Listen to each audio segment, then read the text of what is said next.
Asian economies are already counting the costs and potential economic fallout from the COVID-19 outbreak. Businesses are hurting from the impact from disrupted supply chains in manufacturing to a sucker punch to the global tourism industry with fewer Chinese tourists.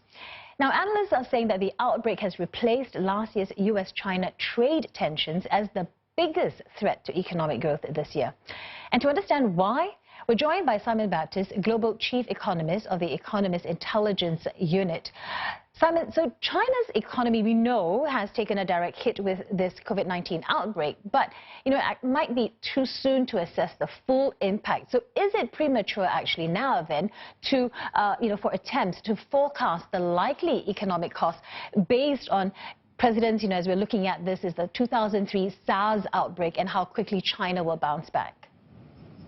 I mean, of course, businesses and others have to make decisions based on the information they've got available. So while there is still a lot of uncertainty, the reality is that people do have to decide what they think is going to happen to the growth trajectory and then different countries and sectors, and then make investment and other decisions as a result of that. At the Economist Intelligence Unit, our expectation is that the outbreak will be brought under control by the end of March, and then sentiment would then return by the beginning of June. So then we're looking at a growth rebound in the third and fourth quarters of this year. But the ramifications, as you say, are being felt widely apart from China. And in fact, looking at the whole GDP level, actually China is not going to be one of the worst, not the worst affected economy. Hong Kong, Macau, Thailand, and also Singapore, I think, are all going to face larger hits to their headline GDP numbers than China itself. All right, speaking of the ramifications, there are some projections by economists of a loss of up to 1 percentage point from China's growth rate in the first quarter of 2020, and even for the full year. The question is, what will this mean for China's consumption-led economy, and also what are the repercussions we are likely to see trickle down to regional economies then? Yeah, I mean, both China and then also other regional economies like Singapore that are going to be affected really do face a bit of a difficult balancing act, because on the expectations that the virus is brought under control in a few months' time, then we would usually be expecting a V-shaped recovery. So that means that while in the short term things are going to be very difficult, any support measures that are introduced now are probably going to take 2 or 3 months to start to have an impact. So they will then be kicking in right at the time as when the economic rebound is happening anyway. And in an economy like China, where inflation is already very high as a result of the big increase in pork prices due to the swine diseases they had last year, that's going to be a big boost to demand right when inflation is already high.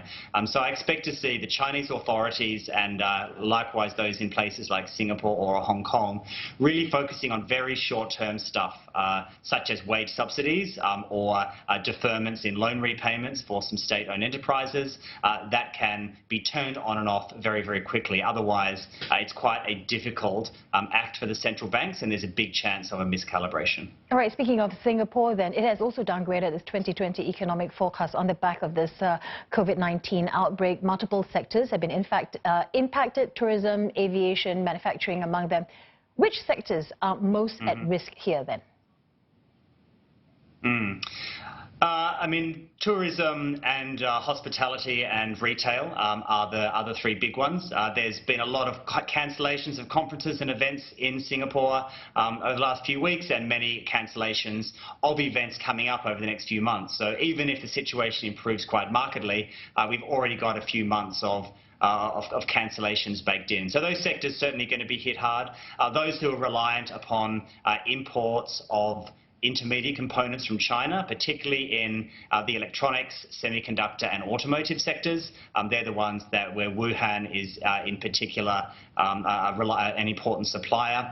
What is important to watch in China, on one thing, is the spread of the virus outbreak in Zhejiang and Guangdong, which are the 2 most important export manufacturing components. So they'd be the 2 where factory disruptions to Singapore would be the greatest. And the other thing to watch is just the language of the Chinese authorities about how much economic downturn they're willing to tolerate, because they've got this trade-off between getting people back to work, which the rhetoric is starting to move towards, but the sooner people go back to work, that means the quarantine measures are then being dialed down, and that's going to increase the risk that the outbreak goes on for longer than possible. So as always, we have to watch just how much pain and disruption the Chinese authorities are willing to stomach before they give up on their growth number.